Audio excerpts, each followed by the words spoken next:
Hello everyone, welcome to my channel Questionology. Friends, ये video जो है लेखपाल के लिए, एमटीएस, ग्रुप डी या वनडे एग्ज़ाम जो भी आने वाले हैं उनके लिए, सभी के लिए महत्वपूर्ण है।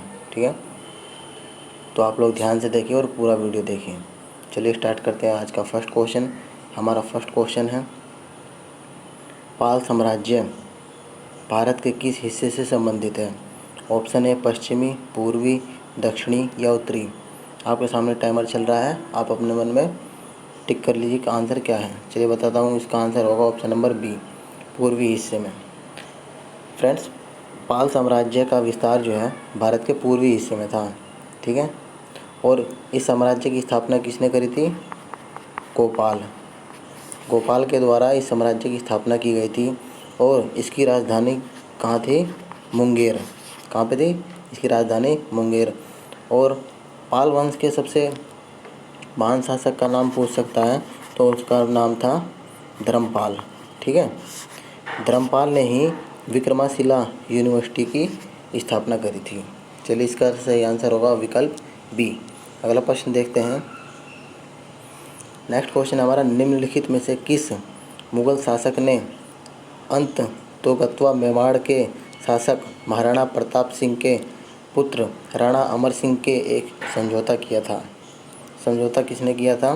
शाहजहाँ के द्वारा, अकबर, जहांगीर या किसी भी मुगल शासक के द्वारा ऐसा नहीं किया गया। तो इसका सही उत्तर होगा ऑप्शन नंबर सी, जहांगीर के द्वारा। अगला प्रश्न हमारा है, भक्ति आंदोलन को उत्तर भारत में लाने का श्रेय इनमें से किसको जाता है? आपका ऑप्शन रहेगा रामानुज, ऑप्शन बी मध्वाचार्य या रामानंद या रामदास। तो इसका सही आंसर होगा रामानंद। ठीक है, आपसे पूछ सकता है कि रामानंद का जन्म कहाँ हुआ था? तो इनका जन्म इलाहाबाद में हुआ था। कहाँ पर? इलाहाबाद में। और ये भी पूछ सकता है कि रामानंद किसके गुरु थे?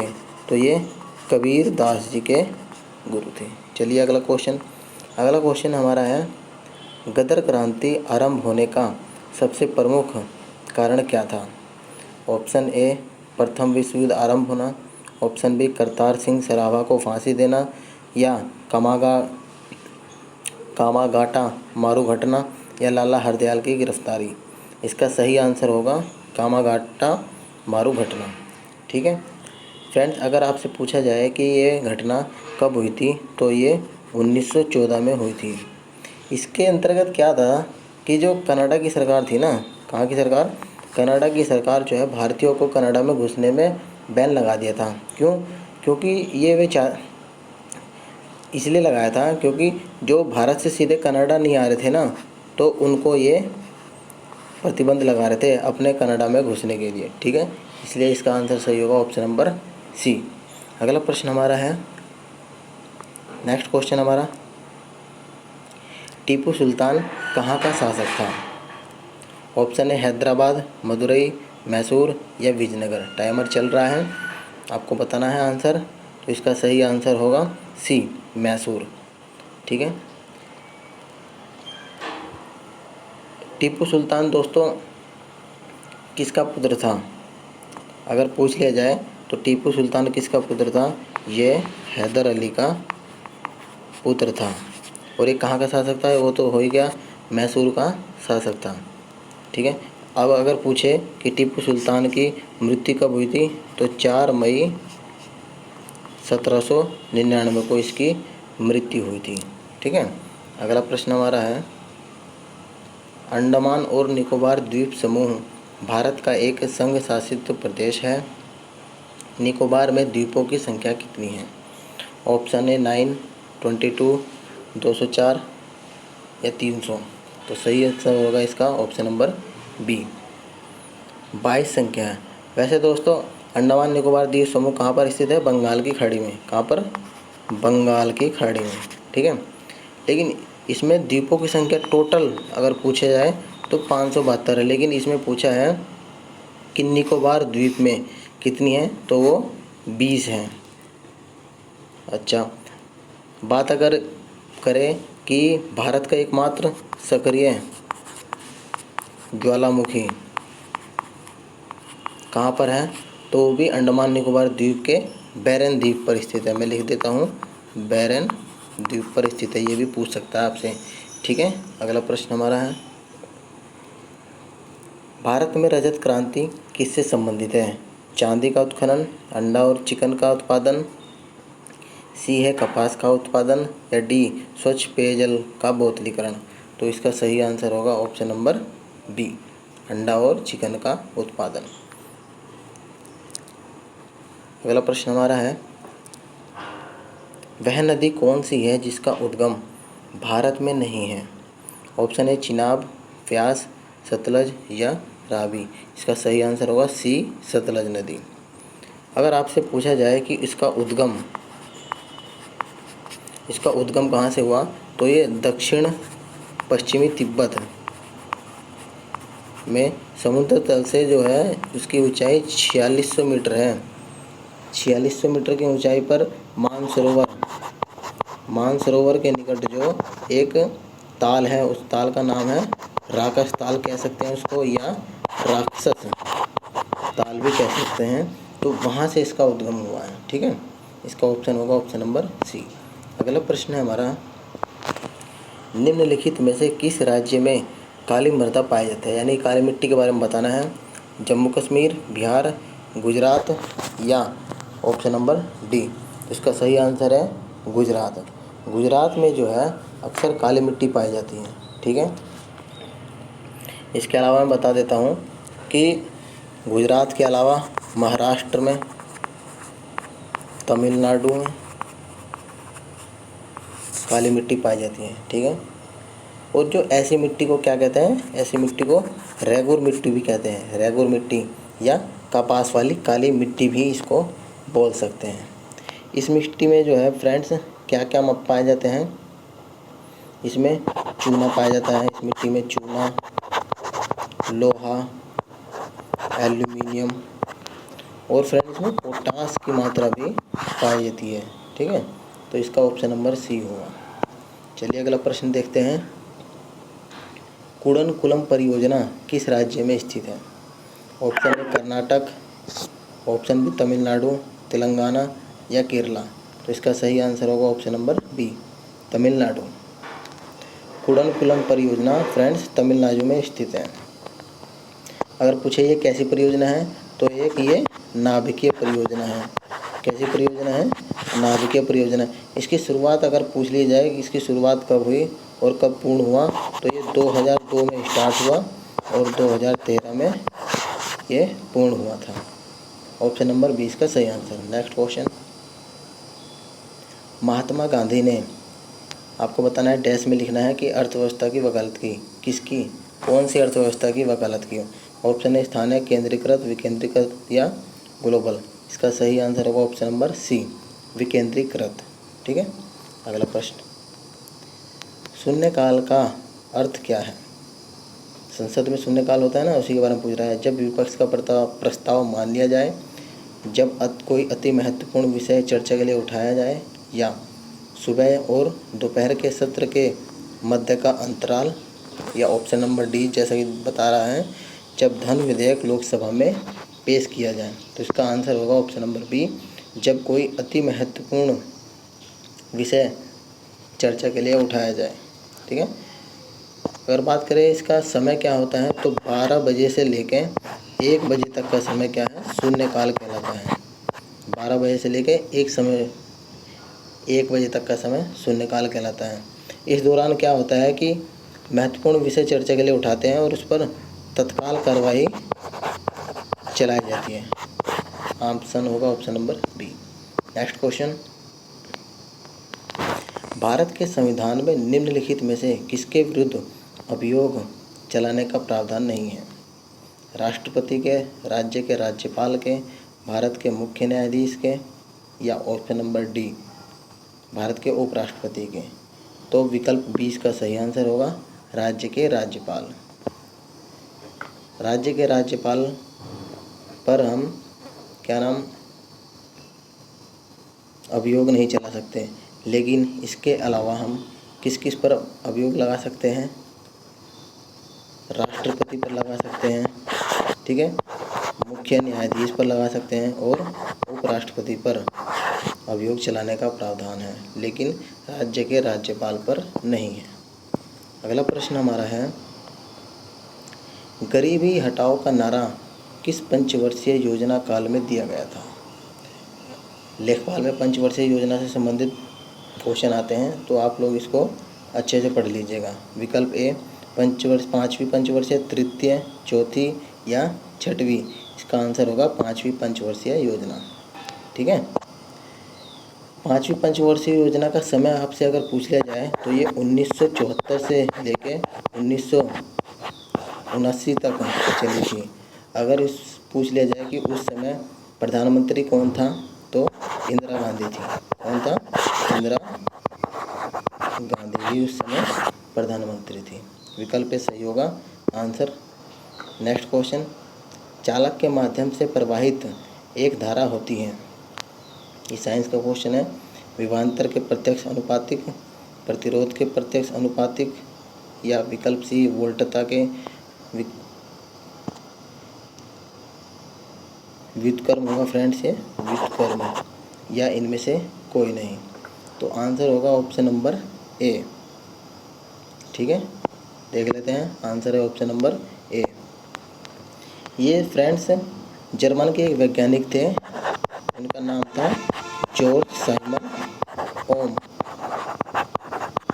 ठीक है, उन्होंने एक नियम दिया था जिसका नाम पड़ा था ओम का नियम। ओम का नियम क्या कहलाता है फ्रेंड्स? इसका नियम यह था कि स्थिर ताप पर किसी चालक में प्रवाहित होने वाली धारा आई का मान और चालक के सिरों के बीच जो विभवांतर है ना, विभवांतर, वे एक दूसरे के समानुपाती होते हैं। तो जब ये इसका समानुपाती का चिन्ह हटता है, एक कांस्टेंट आता है, तो वो हो जाएगा आर, वी बराबर आई आर। आर एक जो है, आर जो है कांस्टेंट है, जिसे चालक का क्या कहते हैं? प्रतिरोध। क्या बोलते हैं इसे? चालक का प्रतिरोध। इसलिए ऑप्शन नंबर ए सही हो जाएगा। वीडियो थोड़ी बड़ी हो जाएगी, लेकिन दोस्तों फुल डिटेल में समझाने की कोशिश की गई है मेरे द्वारा और इम्पोर्टेंट क्वेश्चनों को। चलिए अगला प्रश्न। अगला प्रश्न है, हरे फलों को कृत्रिम ढंग से पकाने हेतु कौन सी गैस प्रयोग की जाती है? एसिटिलीन, इथेन, हाइड्रोजन या कार्बन डाइऑक्साइड। दोस्तों हम सिंपली क्या करते हैं कि कार्बाइड के द्वारा भी हम जो है फलों को पका लेते हैं, लेकिन इसने गैस के बारे में पूछा है तो एसिटिलीन गैस इसका आंसर रहेगा ऑप्शन नंबर ए। अगला प्रश्न हमारा है, वह तत्व जो रक्त में नहीं पाया जाता। कौन सा तत्व जो रक्त में नहीं पाया जाता है? लोहा, तांबा, क्रोमियम या मैग्नीशियम। विकल्प होगा सही सी, क्रोमियम। ठीक है फ्रेंड्स, रक्त जो एक कैसा ऊतक है, तो ये एक प्रकार का संयोजी ऊतक होता है। कैसा ऊतक होता है? संयोजी ऊतक होता है। Option number C. अगला प्रश्न, निम्नलिखित में से कौन एक प्राइमरी स्टोरेज डिवाइस है? Hard disk, random access memory, magnetic tape या ऑप्टिकल डिस्क। फ्रेंड्स कंप्यूटर के भी क्वेश्चन पूछे जाते हैं, इसलिए मैंने सब मिक्स ऐड किए हैं ताकि आपका ज़्यादा से ज़्यादा रिवीजन हो सके। ठीक है, इसका आंसर होगा option number B, random access memory. Friends किसी भी कंप्यूटर में जो सीपीयू को प्रोसेस करने के लिए क्या होता है, उस सीपीयू को प्रोसेस करने के लिए एक इनपुट डेटा और निर्देश चाहिए होता है, और यही डेटा जो है हमारे स्टोरेज डिवाइस में स्टोरेज रहता है। ठीक है, जो कि है रैंडम एक्सेस मेमोरी। अगला क्वेश्चन हमारा है, अगला प्रश्न है, फ्लाइंग ऐश क्या होता है? CO2, कार्बनिक कणिकाएं पदार्थ, ऐश के लघुकण या NOx। एक्स की जगह आप कुछ भी रख सकते हैं, 1 2 3 4। इसका आंसर होगा ऑप्शन नंबर सी, ऐश के लघुकण। ठीक है, ये फ्लाइंग ऐश दोस्तों, इसको अगर ये इंग्लिश में लिखा हुआ है, ठीक है, इंग्लिश में फ्लाइंग ऐश, इसका हिंदी में नाम है उड़न राख। उड़न राख जो है कई, जैसे कि कोयले को जलाने से भी मिलता है। ठीक है, तो उसी को क्या कहते हैं? उड़न राख। तो इसका आंसर होगा ऐश के लघुकण। ऑप्शन नंबर सी सही आंसर होगा। फ्लाइंग एस होता है एस के लघुगण। अगला प्रश्न हमारा है जल्लीकट्टू के साथ जुड़ा हुआ है। ऑप्शन ए त्रिचूर, कार्तिंगाई, ओणम या पोंगल। तो इसका सही आंसर मैं बता देता हूँ कि जल्लीकट्टू जो है एक तमिलनाडु का परंपरागत खेल है जो कि पोंगल त्यौहार के अंतर्गत मनाया जाता है। इसका आंसर है ऑप्शन नंबर डी। इसमें फ्रेंड्स क्या होता है कि इसमें हट्टे कट्टे बैल को मैदान में उतारा जाता है। उनके सींग पर जो है एक थैले में पैसे से भरी थैले टांग दिया जाता है और उसको लोगों के बीच में क्या नाम छोड़ दिया जाता है। फिर जो लोग उस बैल को संभाल लेते हैं या अपने हैंडल में कर लेते हैं तो जितनी भी धनराशि उस बैल पर टांगी जाती है वो उसकी हो जाती है और यही त्यौहार होता है जल्लीकट्टू का। ठीक, इसका आंसर होगा ऑप्शन नंबर डी और ये तमिलनाडु में मनाया जाता है। अगला प्रश्न हमारा है the state of my life पुस्तक के लेखक कौन है। फ्रेंड राइटर्स भी पूछे जाते हैं तो इसका ऑप्शन है विकल्प ए युवराज सिंह, सचिन तेंदुलकर, ब्रायन लारा या एडम गिलक्रिस्ट। इसका सही आंसर होगा option number A Yuvraj Singh. Yuvraj Singh जो है इनकी आत्मकथा है। ये उन्होंने अपनी कैंसर बीमारी को मात दिया था ना, उसी पर बेस बनाई है इन्होंने। ठीक है, तो ऑप्शन नंबर ए सही आंसर होगा। अब अगला क्वेश्चन हमारा है 17 से 18 सितंबर 2021 के बीच पोशाक हितधारक महासम्मेलन 3.0 का आयोजन कहाँ हुआ था। चेन्नई, हैदराबाद, मुंबई या रायपुर में। तो इसका सही आंसर होगा ऑप्शन नंबर बी, हैदराबाद में इसका आयोजन किया गया था। ठीक है, और अगर आपसे पूछा जाए कि इसका शुभारंभ किसने करा था तो कृषि केंद्रीय एवं किसान कल्याण मंत्री थे श्री नरेंद्र सिंह तोमर के द्वारा इसका शुभारंभ किया गया था। ठीक है, तो इसका आंसर होगा ऑप्शन नंबर बी। चलिए अगला प्रश्न हम देखते हैं। अगला प्रश्न हमारा है 26 से 29 सितंबर 2021 के बीच विजय सांस्कृतिक महोत्सव का आयोजन किस शहर में किया गया था। ऑप्शन है दिल्ली, कोलकाता, बेंगलुरु या लखनऊ। टाइमर चल रहा है फ्रेंड्स, बताना है आपको। तो इसका सही आंसर होगा ऑप्शन नंबर बी, कोलकाता। अगला प्रश्न हमारा है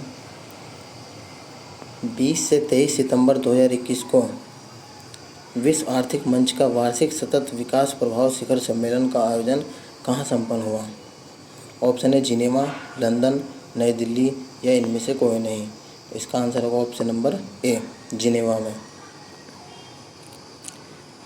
अगर जिनेवा में 23 सितंबर 2021 को विश्व आर्थिक मंच की सतत विकास प्रभाव शिखर सम्मेलन का आयोजन हुआ था और ये जिनेवा कहाँ पर है, स्विट्जरलैंड में।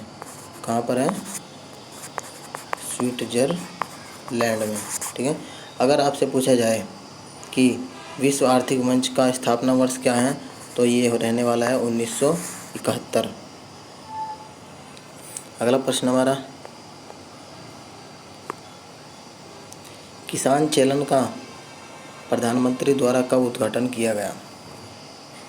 अभी चालू नहीं हुआ ऑप्शन है। ऑप्शन बी 1 मई 2015, 26 मई 2015 या ऑप्शन डी 15 अगस्त 2015 को। आंसर है इसका ऑप्शन नंबर सी, 26 मई 2015 को। ठीक है, और किसके द्वारा आरंभ किया गया था। पीएम जो है हमारे नरेंद्र मोदी जी के द्वारा 26 मई 2015 को उद्घाटन किया गया था। इसका उद्देश्य क्या था। इसका उद्देश्य यह था कि कृषि संबंधित क्षेत्र जैसे नई तकनीकी का प्रसार करना और पानी के संरक्षण व जैविक खेती जैसे विषयों की जानकारी किसानों तक पहुंचाने का इसका मुख्य उद्देश्य था। अगला प्रश्न हमारा है दोस्तों, हमारे प्रश्न हमारे यहीं ख़त्म होते हैं। और आपको वीडियो कैसे लगी, अच्छी लगी हो तो अपने दोस्तों में ज़्यादा से ज़्यादा शेयर करना। Thank you.